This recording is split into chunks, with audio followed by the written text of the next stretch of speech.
오늘은 주식 투자에 이용할 수 있는 지지와 저항의 개념을 가지고 기술적 분석에 대한 얘기를 하는 시간을 가지겠습니다. 주식에 대한 격언 중에는 차트를 보고 매매하는 기술적 분석을 멀리하라고 말합니다. 기술적 분석을 하는 사람들을 보면 마음만 먹으면 과거의 주식 차트에서 수없이 많은 공통된 규칙을 찾을 수 있다면서 특정 패턴에 의미가 있다고 말한다고 합니다. 그런 패턴이 우연에 의한 것이라면 그런 분석 자체도 의미가 없는 일이라고 비판하죠. 하지만 그렇다고 해서 기술적 분석이 무의미하다고 단정짓는 것도 섣부른 판단입니다. 왜냐하면 기술적 분석은 단순히 미래를 예측하려는 도구가 아니라 시장 참여자들의 심리를 시각화한 도구이기 때문입니다. 주가는 결국 수많은 사람들의 매수와 매도 결정이 모여 만들어지는 결과물입니다. 그리고 사람의 심리는 반복되기 마련이죠. 공포와 탐욕은 특정한 가격대에서 자주 되풀이되고 이 반복되는 심리의 흔적이 바로 지지선과 저항선이라는 형태로 차트에 나타나는 것이죠. 더군다나 기관 투자자, 헤지펀드 퀀트 트레이더들조차 주요 이동평균선이나 패턴을 참고해 매매 전략을 세우고 있습니다. 결국 기술적 분석은 예측의 도구라기보다 불확실한 시장에서 확률을 높이고 리스크를 줄이는 전략 도구로서 접근하는 것이 가장 현실적인 태도입니다. 지지선과 저항선은 가격이 한 방향으로 움직이는 것을 멈추거나 방향을 바꿀 가능성이 있는 수준을 지칭할 때 트레이더들이 일반적으로 사용하는 용어입니다. 지지선은 하락하던 가격이 반대로 전환되어 상승하거나 하락 모멘텀이 둔화되는 가격대를 말합니다. 저항선은 상승하던 가격이 반대로 전환되어 하락하거나 상승 모멘텀이 둔화되는 가격대를 말하죠. 일반적으로 트레이더들은 지지선은 가격보다 아래, 저항선은 가격보다 위에 형성된다고 생각합니다. 트레이더들은 다양한 기간별 이동평균선을 활용해 지지선과 저항선을 찾아냅니다. 일반적으로 이동평균선의 기간이 짧을수록 지지선과 저항선의 강도는 약하다고 판단합니다. 예를 들어서 가격이 하락하고 있을 때 가격이 240일 이동평균선보다 20일 이동평균선을 깨고 내려가기가 훨씬 쉽다는 뜻입니다. 한마디로 20일 이동평균선보다는 240일 이동평균선이 훨씬 강한 지지선 또는 저항선의 역할을 한다는 거죠. 요즘 미국의 주식시장을 보고 있으면 5년 만에 찾아온 최대 폭락장에 기존의 주식 보유자들은 멘탈이 많이 흔들리고 있는 상태일 것입니다. 특히 나스닥 100 지수의 5일선부터 240일의 이동평균선을 보면 강력한 지지선이 되어줬어야 할 240일 이동평균선조차 아주 강하게 하방으로 이탈한 상태이며 지수도 고점 대비해서 20% 넘게 하락했기 때문에 본격적인 베어마켓이라 불리는 약세장으로 진입했다고 말합니다. 예를 들어서 60일 이동평균선이란 것은 투자자들이 60거래일 동안 평균적으로 얼마에 사고 팔았는지를 나타내는 선입니다. 가격이 60일 이평선보다 위에 있으면 3개월 동안 대부분의 투자자들은 수익이 나 있는 상태며 가격이 60일 아래에 위치해 있다면 3개월 중에 매매한 대부분의 투자자들이 손실을 보고 있는 상태임을 뜻합니다. 우선 가격이 이동평균선들보다 위에 있다는 것은 그동안 주식이나 주가지수가 정배열로 장기 우상향해왔다는 것입니다. 오랫동안 지수가 2000선 근처에서 횡보를 하고 있는 국내 주식시장과 다르게 미국의 주식시장은 2009년부터 이번 2025년 2월달까지 무려 16년이란 세월 동안 장기 우상향해왔다는 거죠. 이런 정배열로 우상향해온 미국 주식시장은 조정을 받을 때마다 가격 밑에 있던 기간별 이동평균선들이 모두 지지선의 역할을 해주게 됩니다. 반대로 역배열로 꾸준히 우하향한 주식이 있다면 그 주식의 가격보다 모든 이동평균선들의 위치는 위에 있게 되며 이때는 역배열인 주식이 상승으로 전환된다고 하더라도 가격보다 위에 있는 이동평균선들이 강력한 저항선의 역할을 하며 추가 상승을 제한하게 되죠. 이게 기본적인 지지와 저항의 개념입니다. 이동평균선들이 지지선의 역할을 해주려면 증시가 정배열로 우상향한 상태여야 한다는 말이고 반대로 이동평균선들이 저항선의 역할을 한다면 주식이나 증시가 역배열로 꾸준히 내려오는 상태여야 한다는 말이죠. 그런 면에서 미국 증시는 증시가 장기간 우상향해왔기 때문에 조정을 받을 때마다 가격 밑에 있던 이동평균선들은 모두 지지선의 역할이 되어준다는 거죠. 아까 60일 이동평균선은 투자자들이 3개월 동안 거래한 매매의 평균 가격이라고 했는데 이보다 기간이 4배나 긴 240일 이동평균선은 투자자들이 1년 동안 거래한 가격의 평균선입니다. 때문에 지수가 20일 이평선이나 60일 이평선 같은 단기 이동평균선을 깨고 내려가는 일은 상당히 잦아도 1년간의 평균 가격인 240일 이동평균선을 깨고 내려간 적은 웬만해선 잘 발생하지 않습니다. 그만큼 241선을 뚫고 아래로 내려가기란 확률로도 희박하고 힘들다는 것이죠.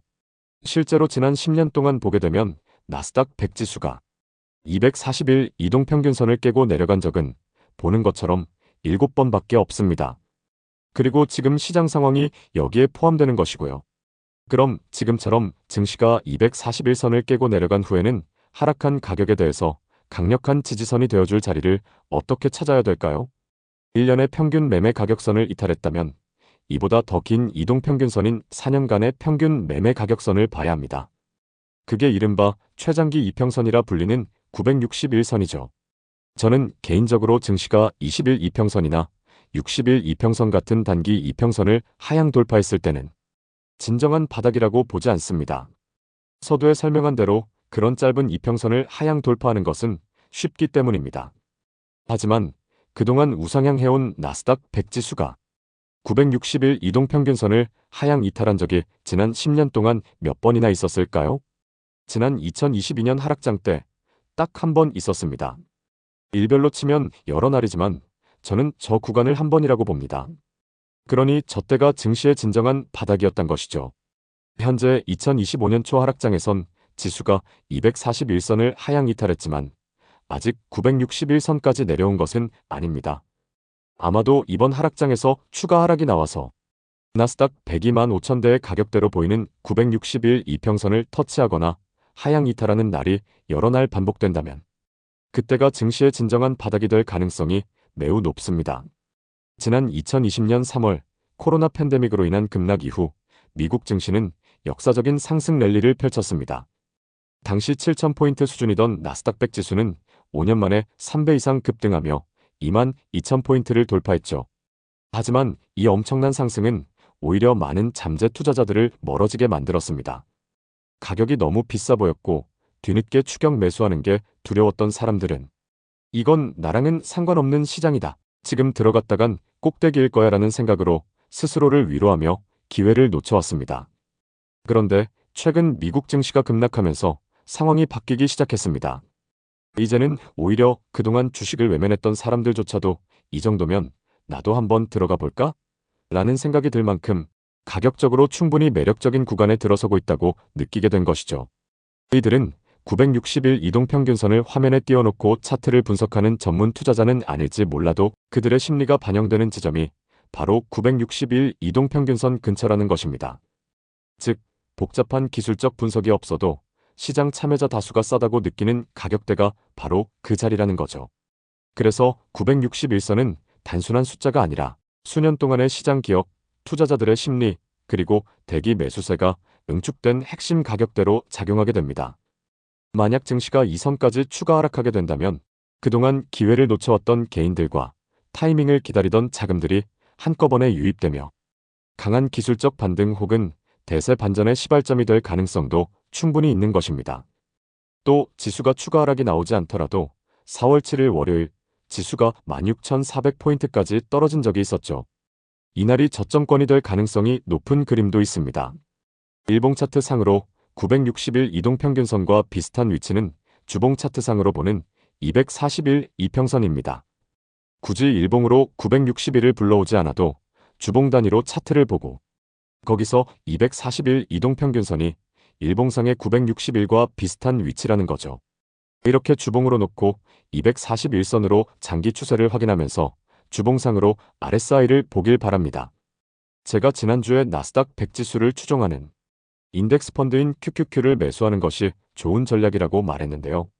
뭐 지난주던 당시 QQQ를 매수한다는 의미는 주봉으로 보면 이렇게 매수 타점으로 찾기 힘든 저점권이란 그림이 바로 나오죠. 그래서 최근 17,000대나 혹은 그보다 조금 위에서 QQQ를 매수했다고 해도 추가 하락에 크게 겁을 먹을 필요는 없다고 봅니다. 저때 사신 분들은 이미 지금도 10%에 가까운 수익 상태며 여기서 추가 하락이 나온들 주봉상 241선에서 아까 말한 대로 엄청난 대기 매수세가 기다리고 있기 때문입니다. 그때 추가 매수하여 평단을 낮추고 장기로 버티면 6개월 후, 1년 후에는 대부분 수익이 나 있을 것입니다. 이번에는 반대로 960일 이동평균선이 강력한 저항선으로 작용하는 경우에 대해 이야기해 보겠습니다. 앞서 살펴본 나스닥 지수처럼 우상향을 지속한 종목에서는 961선이 든든한 지지선 역할을 해주지만 주가가 장기간 하락하며 역배열을 이어온 종목에서는 전혀 다른 모습이 나타납니다.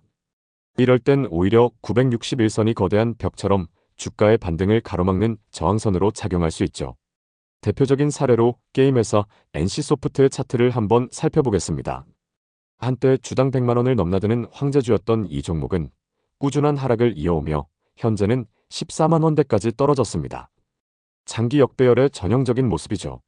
이제 만약 이 주가가 어느 시점에서 반등을 시작한다면 960일 이동평균선이 하락하면서 내려오는 위치와 결국 마주치는 시점이 올 겁니다.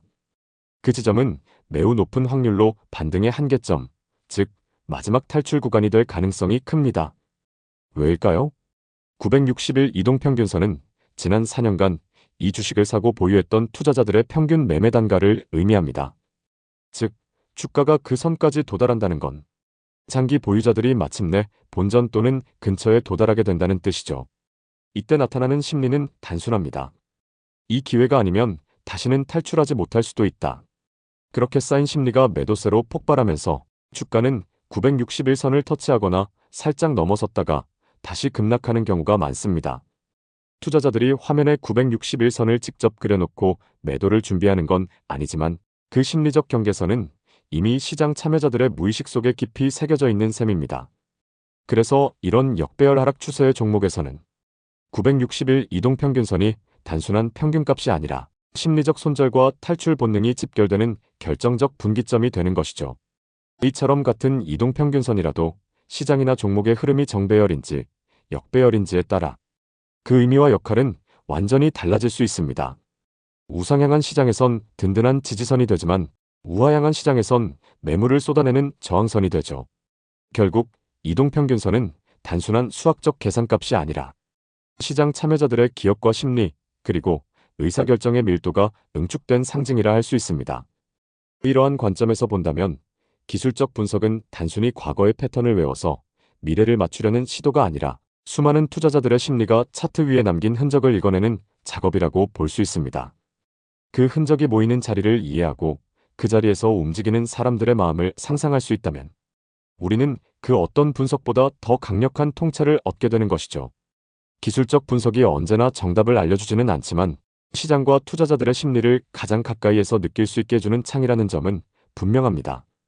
오늘의 이야기가 그 창을 여는데 작은 도움이 되었기를 바랍니다.